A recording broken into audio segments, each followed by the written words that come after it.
perlu kerjasama politik, perlu kekerabatan politik yang kuat karena masih ada lobi-lobi politik untuk menyelesaikan pimpinan MPR.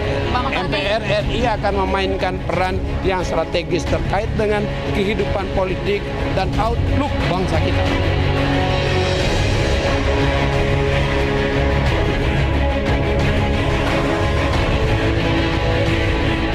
Karena PDIP jelas sebagai pemenang pertama sudah mendapatkan posisi ketua DPR, maka seharusnya sebagai pemenang kedua Partai Golkar mendapatkan posisi tersebut.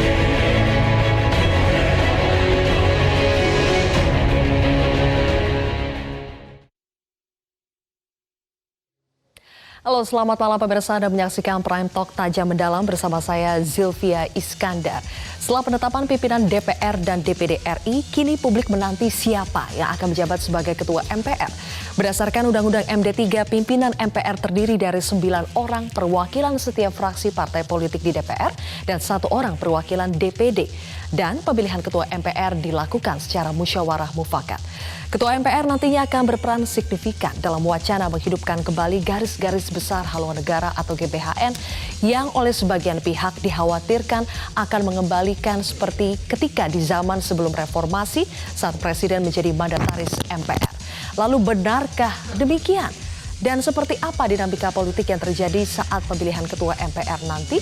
Sebelum kami memulai dialog malam ini, terlebih dahulu saya ajak Anda untuk menyimak data berikut ini. Yang pertama pemirsa adalah nama-nama kandidat pimpinan MPR. Terdiri dari 10 orang.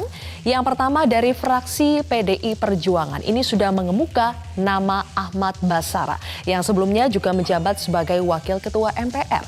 Kemudian dari Golkar ada Bambang Susatyo, mantan Ketua DPR yang disebut sebagai calon terkuat Ketua MPR. Kemudian ada Gerindra, Ahmad Muzani, Sekjen Gerindra yang juga sedang melobi partai lain agar namanya dipertimbangkan sebagai Ketua MPR. Lalu dari Partai Nasdem ada Lestari Murdijat. Dan sejauh ini baru Partai Nasdem yang mengirimkan wakil perempuan untuk menjadi pimpinan MPR. Sementara kita lihat dari PKB ini kami masih memberikan tanda tanya karena masih belum jelas siapa yang ditunjuk oleh fraksi PKB sebagai pimpinan MPR.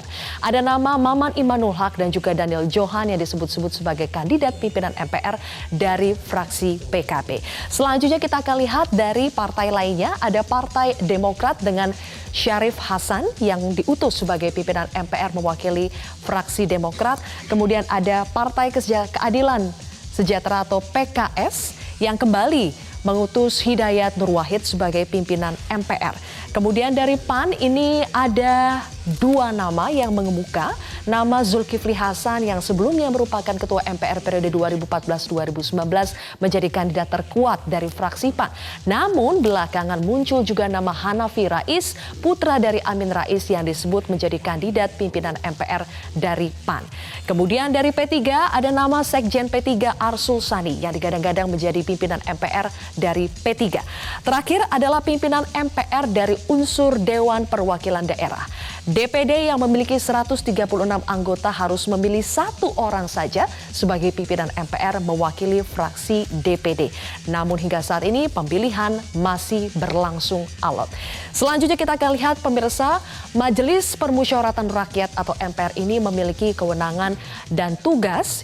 MPR sebagai lembaga tinggi negara memiliki tugas dan wewenang yakni ada fungsi legislasi atau tugas legislasi dengan melakukan amandemen Undang-Undang Dasar. Hingga kini sudah 4 kali dilakukan amandemen Undang-Undang Dasar. Kewenangan MPR selanjutnya adalah melantik presiden dan wakil presiden yang dipilih melalui pemilihan langsung. Dan tidak hanya melantik, MPR juga berwenang untuk memberhentikan presiden dan wakil presiden dalam masa jabatan dengan alasan tertentu, serta mengangkat wakil presiden menjadi presiden jika terjadi kekosongan jabatan. Dan tentu saja kewenangan ini berbeda dengan sebelum era reformasi. Ketika itu MPR menjadi lembaga tertinggi negara dengan presiden atau presiden ini adalah mandataris MPR dan pemilihannya ada di tangan MPR. Berkembang dalam periode sebelumnya adalah wacana untuk menghidupkan kembali garis-garis besar haluan negara atau GBHN. Bahkan pada sidang tahunan MPR 2018, MPR ini membentuk tim ad hoc GBHN yang diketuai oleh Ahmad Basara dari PD Perjuangan, hingga akhirnya dalam pidato sidang tahunan MPR 2019 yang dipimpin oleh Zulkifli Hasan sebagai ketua MPR saat itu, muncul rekomendasi perlunya sistem perencanaan pembangunan nasional model GBHN melalui perubahan terbatas atau amandemen terbatas terhadap Undang-Undang Dasar Negara Republik Indonesia tahun 45. Meski begitu pemirsa, muncul kekhawatiran dari sejumlah kalangan khususnya para pakar hukum tata negara. Sebut saja ada Profesor Yusril Iza Mahendra yang menyebut konsekuensi dihidupkannya GBHN adalah Presiden harus bertanggung jawab atau mempertanggungjawabkan hasil kerjanya kepada MPR.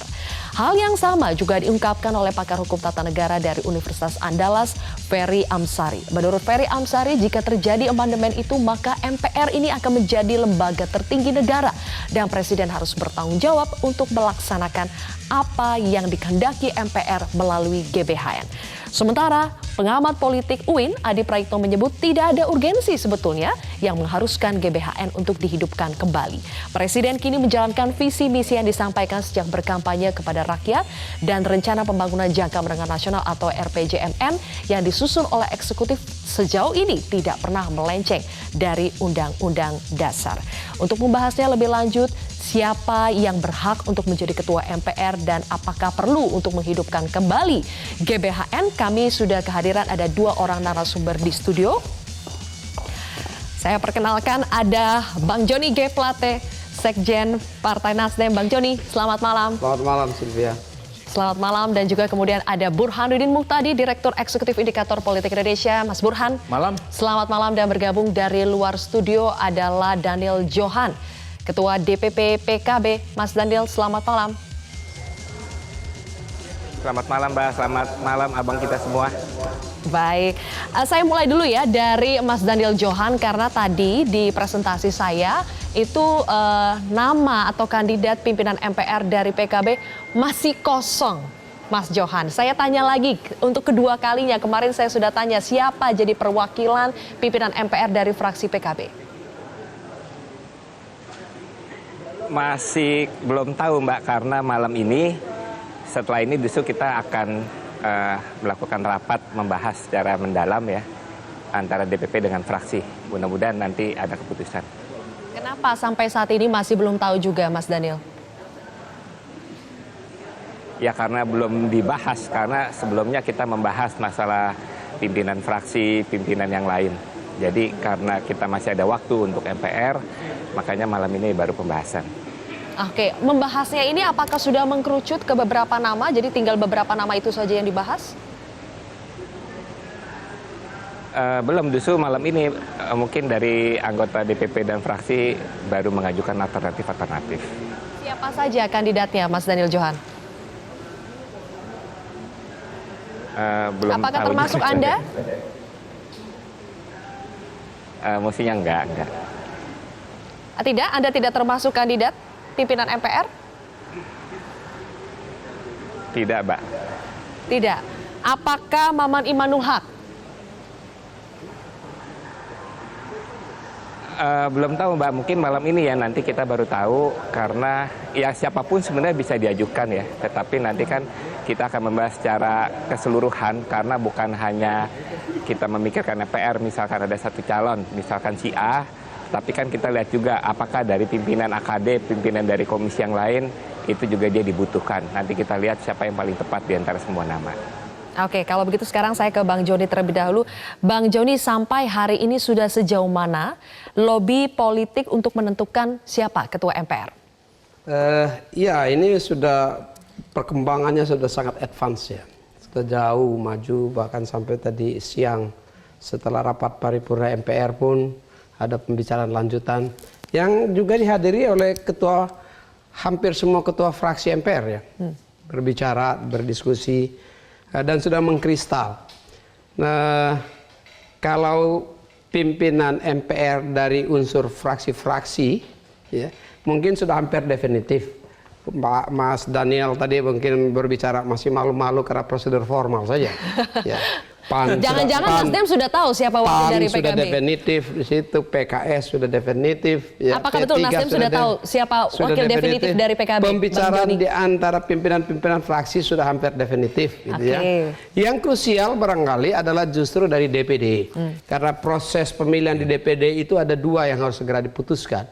Yang pertama usulan nama calon pimpinan di MPR RI dan ketua kelompok DPD, ya seperti ketua fraksi lah. Kalau dari DPR, dari partai politik, dari DPR RI itu mudah saja, itu tinggal fraksi-fraksi yang sudah ada mengusulkan nama. Dari DPD ini proses panjang, itu yang kita tunggu. Oke, tadi Anda katakan sudah advance, Bang Joni. Tapi kalau sudah untuk advance. ketuanya sudah sampai mana lobbynya? Kalau ketuanya semangat untuk menentukan ketua melalui musyawarah mufakat itu sangat kuat, ya, sangat kuat. Semua mengacu kepada Tatib pasal 19 ayat 6.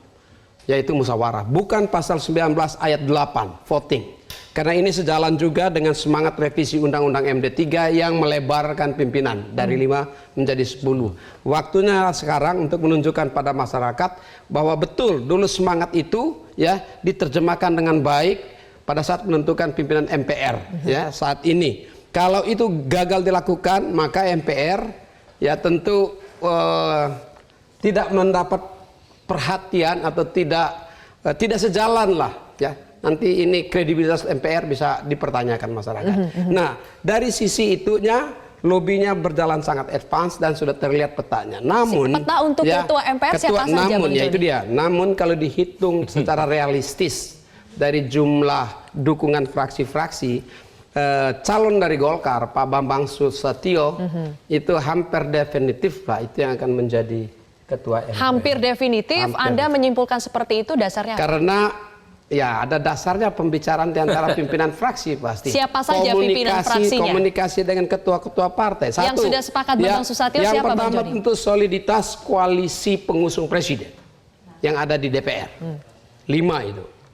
Ya, itu solid. Sudah solid? Itu solid. PD Perjuangan, PKB, P3. Untuk kepentingan bangsa dan negara, ya. Apa yang tidak bisa dari sini ini bisa sekali. Apalagi ada Nasdem di dalamnya. Untuk gerakan perubahan itu segala cara kita pakai untuk kepentingan negara. Anda menjamin 5 ini sudah solid? Nah, 5 sudah itu solid mendukung Bambang Susatyo menjadi ketua dan MPR. menurut informasi yang kami peroleh juga sudah hampir solid ya dukungan dari PKS, dari PAN, dari Gerindra juga dengan semangat permusyawaratan itu sangat kuat. Nah barangkali rekan-rekan dari Gerindra yang isunya begitu banyak bahwa Gerindra juga ingin mencalonkan itu sedang membicarakan di internal Gerindra. Tapi tadi disampaikan karena Gerindra juga hadir pada saat makan siang ya. Gerindra juga hadir disampaikan bahwa Gerindra juga mempunyai semangat musyawarah itu kuat, tetapi tentu dari sisi etika internal mereka akan berbicara dulu. Mudah-mudahan malam ini. Berarti yang kata Bang Joni definitif ini apakah kesepakatan di meja makan? Nah, karena itu kesepakatan. Namanya musyawarah kan harus dimusyawarahkan terlebih dahulu. Ya. Nah ini begini, kenapa? Karena mengapa saya sampaikan hampir definitif itu? Karena semangatnya itu begitu kuatnya untuk musyawarah, untuk mufakat. Dan kalau dihitung dari voting rights ya, maka memang sudah lebih dari 50%. Untuk apa lagi dipaksa kalau sudah pasti kalah? Masyarakat akan menonton satu tontonan politik yang tidak cantik lah kalau begitu. Sudah pasti kalah. Saya ingin minta analisa dari Mas Burhan soal peta pertarungan antara yang mencuat saat ini antara Golkar dengan Gerindra untuk memperebutkan kursi ketua MPR. Tapi kita jeda dulu ya, Mas Burhan. Kami akan kembali sesaat lagi. Jelas kita memberikan dukungan kepada saudara Bambang Susatyo ya.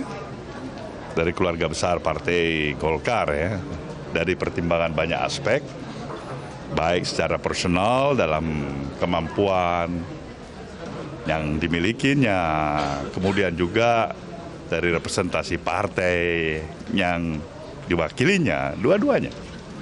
Nah, dan ini diupayakan supaya terjadi pencapaian musyawarah dan mufakat lah. Insya Allah barangkali itu bisa terjadi. Kami lanjutkan kembali perbincangan siapa yang berhak untuk mendapatkan kursi ketua MPR.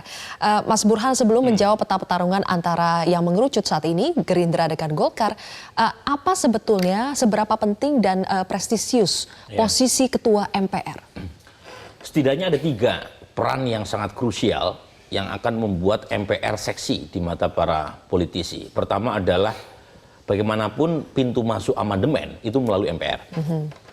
Dan ada isu terutama terkait dengan beberapa usulan apakah perlu atau tidak GBHN. Belum lagi ada isu-isu yang lain yang memungkinkan pembahasannya melalui MPR. Yang kedua tentu saja mekanisme impeachment.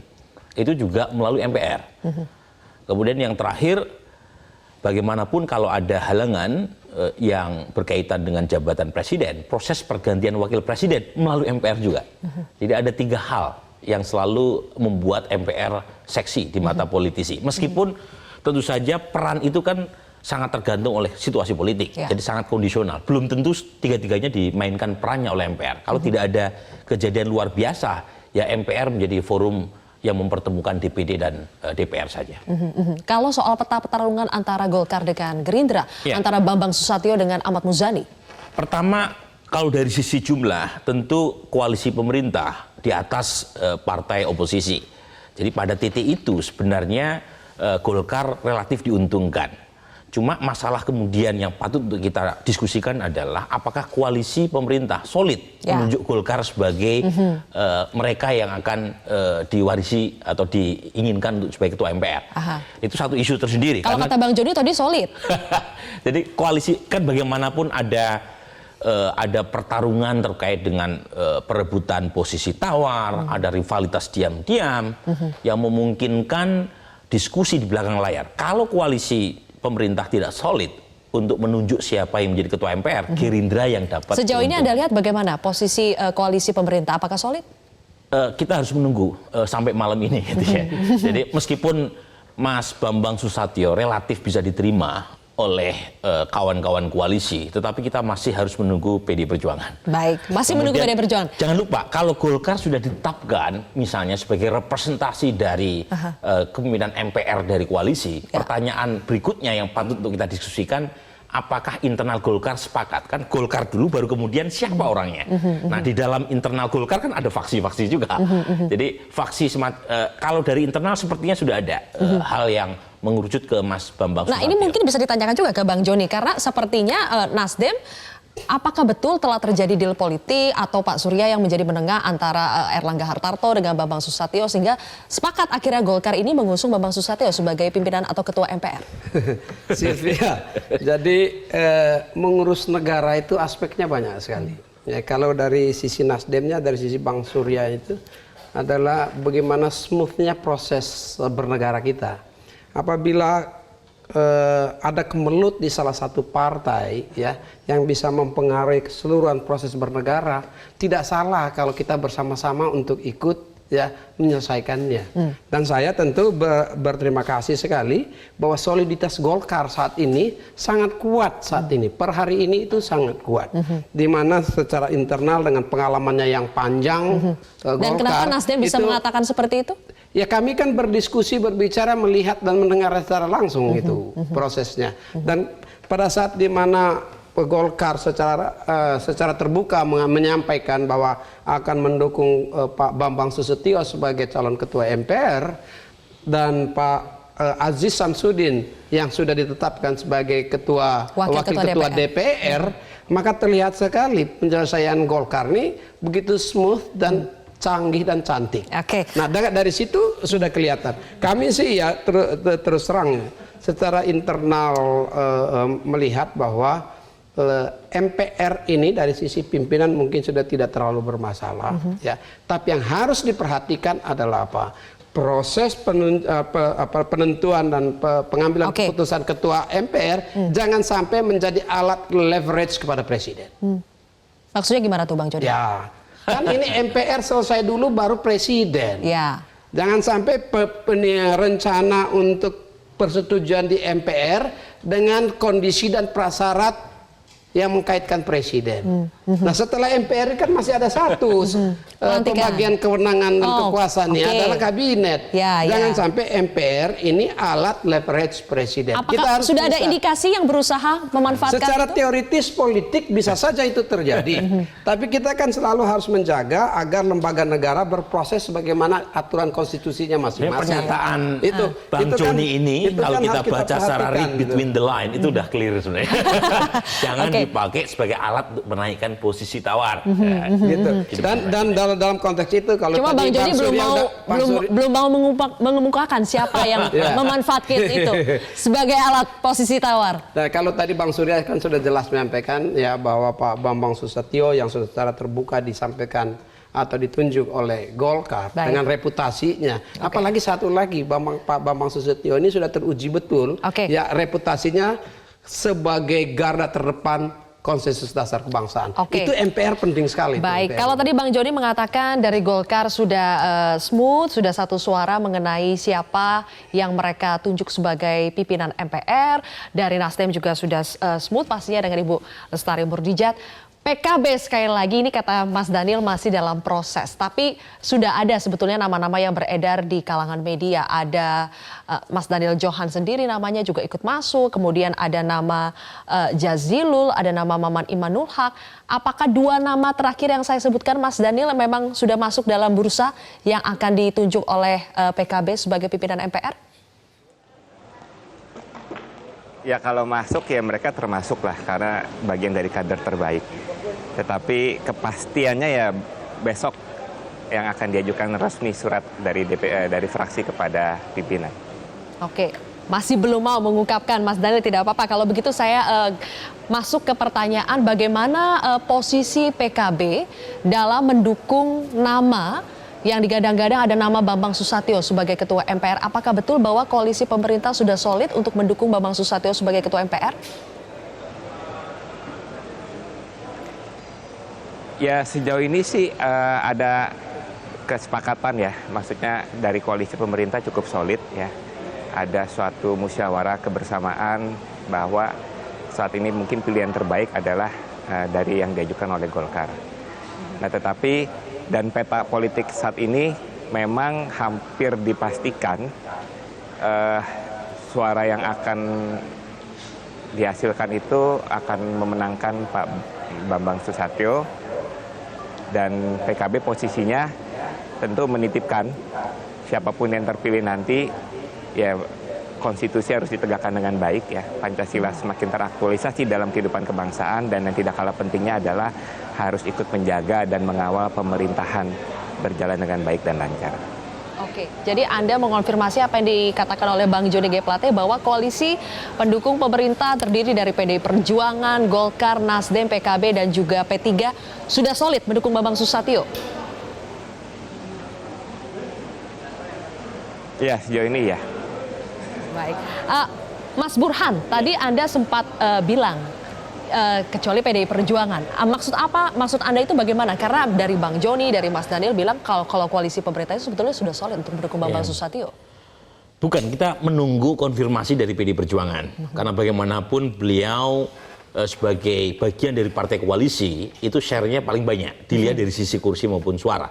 Jadi penting kalau misalnya PDI Perjuangan atau partai koalisi yang lain tidak sepakat untuk mengusung nama Bamsud sebagai ketua MPR, itu yang paling diuntungkan adalah partai oposisi. Itu clear kira-kira di sini ya. Meskipun lagi-lagi dalam konteks pemilihan ketua MPR, kalau kita lihat ke belakang, itu tidak menunjukkan pola yang tunggal.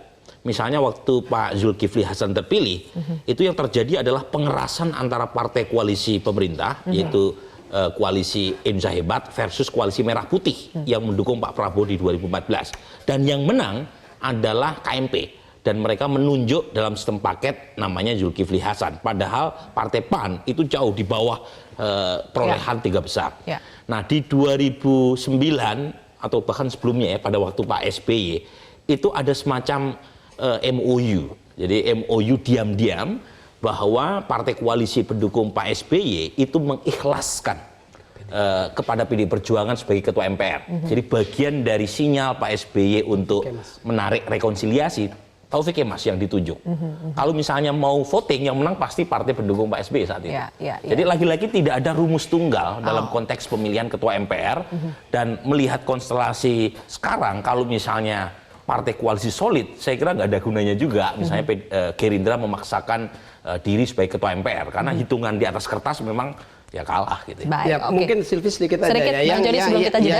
Yang justru menjadi isu atau harapan untuk dibicarakan besar adalah justru bukan paket pimpinannya lagi, adalah pasar gagasan tugas-tugas MPR. Ya, termasuk di dalamnya amandemen Undang-Undang Dasar apa saja, apakah GBHN, apakah bagaimana terhadap pemilu keserentakan pemilihan umum, pilpres dan pileg, dan mungkin ada isu-isu penting lainnya yang relevan saat ini. Itu yang selanjutnya akan kita bahas, Bang Joni, salah satunya mengenai wacana untuk menghidupkan kembali Garis-Garis Besar Haluan Negara atau GBHN. Apakah memang ada urgensinya untuk menghidupkan kembali GBHN? Bagaimana pandangan dari Nasdem dan PKB? Kami akan hadirkan ulasannya sesaat lagi. Pemirsa, sebelum kami membahas soal wacana menghidupkan kembali GBHN, hari ini anggota DPD menggelar paripurna untuk pemilihan pimpinan MPR dari fraksi DPD. Bagaimana dinamikanya di sana? Sudah ada rekan Vera Baswan yang akan melaporkan langsung dari gedung DPD. Vera, apakah sudah disepakati siapa kandidat pimpinan MPR dari fraksi DPD? Ya, Zilvia, rapat pleno yang sudah digelar sejak tadi siang hingga pukul 18 pukul 18 waktu Indonesia Barat ternyata memang tidak mempunyai kesepakatan mulus untuk menghasilkan satu suara yang akan diberikan kepada pimpinan MPR. Dan sampai dengan saat ini rapat pleno pun masih akan terus digelar, namun memang ada kendala-kendala berbagai macam lobi-lobi yang dilakukan, dan memang sejauh ini sebetulnya sudah ada 4 nama yang diusulkan, yaitu dari beberapa gugus, yaitu gugus Barat 1, Barat 2, kemudian gugus Timur 1, gugus Timur 2. Untuk gugus Timur 1 ini ada nama Fadel Muhammad sudah disepakati, kemudian gugus Timur 2 ada Yoris Raweyai, kemudian gugus dari Barat 1 ada Dedi Iskandar, dan gugus Barat 2 ini masih berpolemik karena ada nama Jimli Ashidik dan juga ada nama Ratu Hemas. Dan saya akan langsung mewawancari Pak Jimli Ashidik yang sedang bersama saya di sini. Pak Jimli, ini ada polemik apa sebetulnya? Mengapa gugus Barat 2 susah sekali untuk menentukan satu nama saja? Ini kan polemik lama periode yang lalu, tapi dibawa terus ke periode sekarang. Kami kan sebagai orang baru tidak menginginkan adanya transfer masalah kayak begitu. Jadi biarlah diselesaikan konfliknya itu di masa lalu. Dan itu muncul terkait dengan persyaratan, di mana Ratu Hemas itu dipandang tidak memenuhi syarat karena pernah diberi sanksi ya oleh BK. Karena menurut Anda Ratu Hemas tidak layak? Ya, karena waktu pemilihan pimpinan DPD dia tidak memenuhi syarat, dan tafsir itulah yang dipakai, sedangkan pasal-pasalnya persis sama ketika pemilihan untuk MPR. Jadi kenapa kok berubah? Karena pimpinan berubah. Nah, tadi sebelum menutup sidang, Ketua DPD menyampaikan pendapatnya bahwa ada beberapa pertanyaan, lalu jawabannya adalah bahwa Ratu Hemas berhak untuk jadi calon. Itu pendapat, bukan keputusan. Harusnya ketua memang tidak memberikan pendapatnya dalam ruang sidang. Ya boleh aja dia berpendapat, tapi pendapat itu kan tidak mengikat secara hukum. Pendapat hukum yang mengikat itu hanya fatwa Mahkamah Agung. Jadi karena ini urusan bernegara, ini bukan urusan ngopi-ngopi gitu ya. Jadi kalau ada masalah yang perlu kita minta pendapat hukum, ajukan ke Mahkamah Agung. Mungkin 3 hari selesai, tapi ini kan jadi molor masalahnya. Maka kita harus ikuti aja aturan yang sudah ada. Yang tafsirnya ialah Ratu Hemas itu tidak memenuhi syarat. Nah, kenapa ini dipaksakan supaya dia memenuhi syarat? Lalu dipanggillah pakar. Margarito Kamis itu mahasiswa saya. Ya, kadang-kadang sok pinter sendiri, ya kan? Nah, dia berpendapat, oh ini tidak berlaku untuk, itu kan pendapat pribadi. Seorang konsultan, lawyer boleh aja berpendapat, bisa benar, bisa salah, tidak mengikat. Yang mengikat kalau diajukan ke Mahkamah Agung. Artinya Anda merasa ada upaya penjagalan di sini? Iya, itu penjagalan yang tidak sehat, tapi aturannya itu berlaku. Gitu loh. Nah, dalam hukum ada prinsip praesumptio iusta causa. Semua peraturan perundang-undangan meskipun kita tidak suka, ini tidak adil, tapi sepanjang dia belum dicabut menurut ketentuan yang berlaku, dia sah sebagai hukum. Nah, kami mewarisi peraturan kayak begitu. Iya, kita laksanakan saja. Nah, kenapa ini diubah? Waktu pemilihan pimpinan MPR kok berbeda dengan pemilihan DPD. Waktu DPD dia tidak memenuhi syarat, waktu sekarang kok dia jadi memenuhi syarat. Nah, ini menimbulkan masalah. Padahal dia tidak memenuhi syarat. Nah, maka saya bilang, ya dibawa aja ke pleno. Tadi ada rapat di sub wilayah Barat 2. Sebelum maghrib keputusannya adalah dimusyawarahkan. Oke, saya bersedia musyawarah, ya kan? Habis sholat saya ke sini, saya minta musyawarahnya di ruang sidang. Ya, jadi kalau ada keputusan sebelum ada musyawarah tidak sah. Saya ingin mengkonfirmasi Pak Jimli, betul ada informasi yang beredar bahwa melalui pesan WhatsApp yang menyatakan bahwa diri Anda mengundurkan diri dari Gugus Barat 2, betul? Ya, ini yang membuat saya heran-heran. Jadi ini Ibu Ratu ini ya dengan kebesaran namanya, ternyata dia politisi biasa. Jadi stafnya, mengaku stafnya itu tadi sore kirim ke beberapa anggota menyampaikan bahwa saya mengundurkan diri. Masih sidang di sana. Oh, dibikin isu begitu. Ya ampun, ini politikus biasa.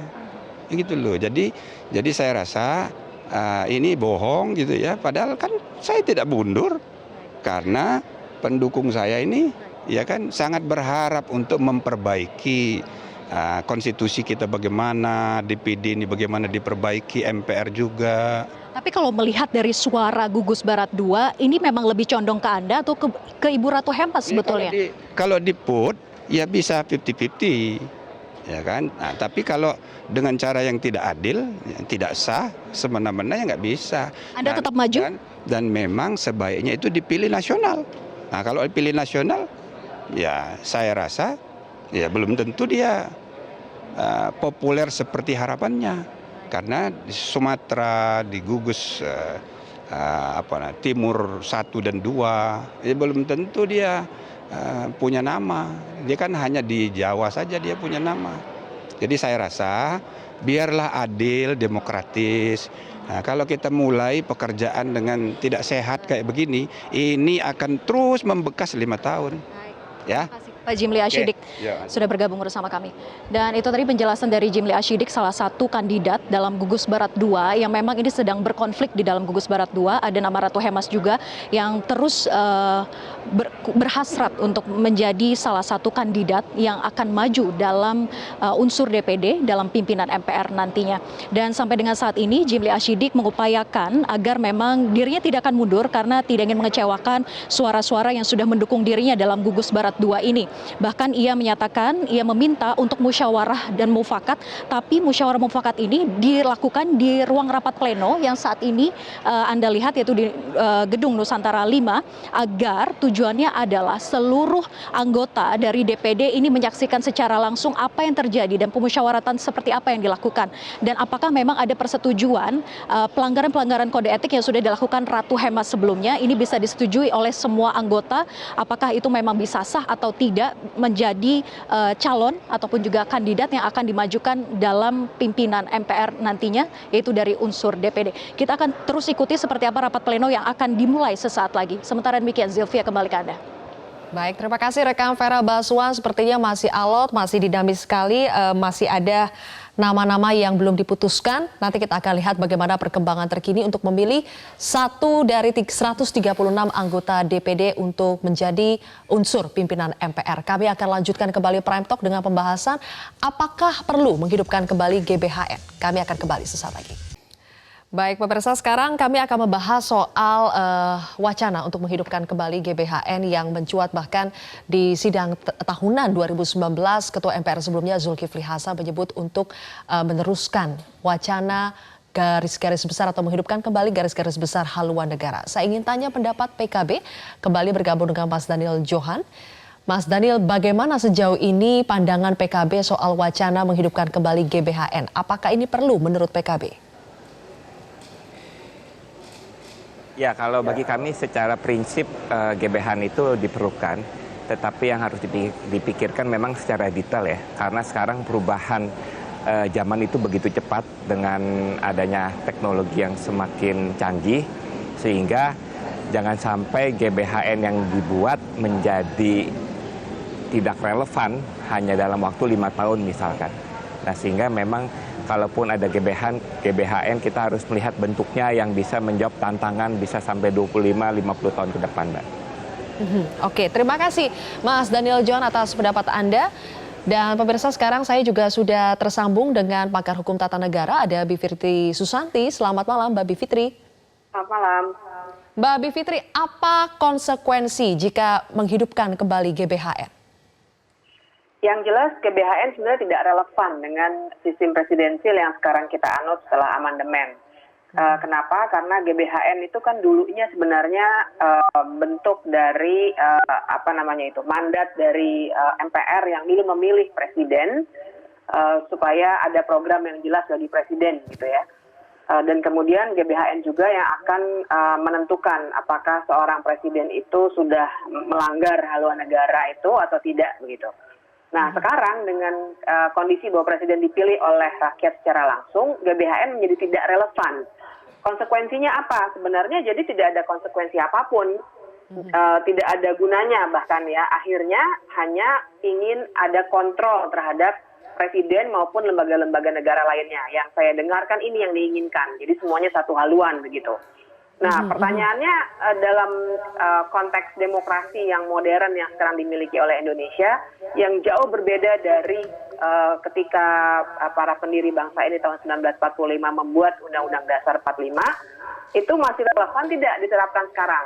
Kalau menurut saya tidak, itu tadi, karena kita sudah berubah jauh, dan juga kan pertanyaannya adalah selalu ukurannya kalau kita mau membicarakan soal amandemen, pertama apakah ini aspirasi rakyat atau bukan? Atau hanya aspirasi politik dari bagian elit yang merasa bahwa karena sekarang presiden dipilih langsung, kekuasaan tidak lagi di tangan mereka yang bisa mengontrol. Dulu kan Gus Dur agak ngaco sedikit, kemudian dijatuhkan sebagai presiden oleh MPR begitu. Sekarang kan tidak bisa lagi seperti itu. Mbak Fitri, apakah jika presiden harus bertanggung jawab kepada MPR seperti waktu itu, apakah berarti presiden dapat diberhentikan oleh MPR jika pertanggungjawabnya tidak diterima oleh MPR? Dengan GBHN yang sekarang diusulkan kan yang saya dengar sebagai pembelaan ya dari sebagian politisi, hanya GBHN gitu, tidak merusak sistem presidensilnya. Jadi kalau memang hanya GBHN yang dimasukkan, sementara sistem pemilihannya masih sistem pemilihan langsung, artinya sebenarnya tidak akan mengganggu konstelasi politik apapun. Nah, cuma saya ingin menyorotinya sebagai langkah awal untuk amandemen-amandemen selanjutnya. Karena sekali kita memasukkan GBHN, kemudian berarti ada amandemen yang pertama, kemudian bisa lanjut lagi, dan seterusnya, sampai kemudian model sistem pemerintahannya bisa kembali lagi kepada sebelum amandemen, begitu. Nah, tapi sekali lagi kita mesti lihat dulu bagaimana ini proposalnya. Apakah hanya mengubah bagian masuk GBHN-nya, ataukah ikut serta mengubah konsep MPR. Karena kita harus ingat, MPR ini sebenarnya bukan lembaga tertinggi negara lagi. Bahkan MPR seharusnya hanya forum joint session antara DPR dengan DPD. Beda dengan dulu sebenarnya. Baik, kita harus melihat lebih jauh lagi sejauh mana wacana untuk menghidupkan kembali GBHN dan apakah akan sejauh mana MPR ini berubah tugas dan fungsinya. Nanti kita akan lanjutkan kembali bersama dengan dua narasumber. Terima kasih Mbak Bivitri Susanti, pakar hukum tata negara telah bergabung bersama kami. Pemirsa, kami akan jeda terlebih dahulu, tetaplah bersama kami di Prime Talk. Baik, kita sudah sampai di segmen terakhir. Bang Joni, jadi menghidupkan kembali GBHN ini aspirasi rakyat atau untuk kepentingan politik semata? Itu kepentingan negara, untuk kepentingan bangsa ya. Karena apa? Itu dilihat dari apa tujuan negara kita, tujuan berbangsa. GBHN ini, gagasan GBHN ini apa sih? Gagasan bukan GBHN-nya sendiri dalam struktur ketatanegaraan, tapi GBHN dari tujuannya adanya GBHN. Nah, kita melihat bahwa setiap tahun, Sylvia, kita mengeluarkan 2.000-an lebih triliun APBN, belanja negara kita. Tahun depan bahkan 2.500 triliun. Dan itu digunakan setiap tahun. Kalau tidak jelas arah pembangunannya dan target pembangunannya, maka uang ribuan triliun yang hasil dari pajak rakyat ini terbuang percuma saja. Nah, kita tentu inginkan uang ini dikeluarkan, pajak ini dibelanjakan ya secara tepat dalam rangka apa? Satu, koordinasi pembangunan nasional pemerintah pusat dan daerah. Yang kedua, kontinuitas pembangunan dari pemerintahan satu ke pemerintahan yang lain. Jangan sampai presiden jalan sendiri, gubernur jalan sendiri, bupati, wali kota jalan sendiri, lalu tidak jelas simpul dan arah pembangunan. Jadi Nasdem mendukung? Kami tentu GBHN mendukung gagasannya, tetapi tidak saja GBHN. Pada saat di mana amandemen, kebutuhan negaranya kita bicarakan di sana, terbatas tetapi yang terkait dengan kekinian kebutuhan negara yang harus kita bicarakan. Oke, terakhir Mas Burhan, bagaimana nanti peran Ketua MPR yang baru untuk menggodok lebih jauh wacana GBHN? Tentu harus ada diskusi publik, apa yang Habermas sebut dengan istilah public discourse. Karena ini yang kurang. Karena kalau kita lihat pengalaman beberapa hari terakhir, terutama terkait dengan penolakan publik, masalah RUU, KUHP, pertanahan, dan lain sebagainya, itu kurang menyerap aspirasi publik. Jadi menurut saya penting untuk melibatkan publik lebih dalam, sehingga ketika ada keputusan politik yang penting terkait dengan GBHN atau yang sebagainya, itu publik tidak menolak. Ini masalahnya kan semuanya pengen dikejar setoran, tetapi kurang melibatkan diskusi publik secara luas. Kalau versi Pak Jokowi kan jelas, beliau tidak setuju GBHN dilibatkan. Tetapi yang menarik buat saya adalah belakangan itu ada kecenderungan partai-partai apapun afiliasinya itu sama dalam hal misalnya soal RUU KUHP, revisi Undang-Undang KPK. Jadi yang terjadi adalah proses kartelisasi partai politik. Maksudnya? Mau oposisi atau mau koalisi pemerintah itu sama semua. Sikapnya? Sikapnya sama. Jadi arena persaingan itu berhenti setelah pemilu. Setelah pemilu mereka menyatu menjadi sebuah entitas. Pertanda baik, pertanda buruk? Kalau saya pribadi memandang ada gejala yang kurang positif. Gejala terkait kurang dengan positif. kartelisasi politik. Menarik untuk kita telusuri lebih lanjut, tapi sayangnya waktu sudah habis. Tapi yang paling penting kita akan melihat besok akan ada kita bisa melihat mudah-mudahan secara musyawarah mufakat ditentukan siapa ketua MPR-nya dan MPR bisa langsung bekerja untuk memenuhi aspirasi masyarakat. Bang Joni, ya, terima kasih Mas Burhan dan juga Bang Joni sudah bergabung bersama kami. Saya Zilvia Iskandar pamit undur diri. Sampai jumpa. Metro TV, knowledge to elevate.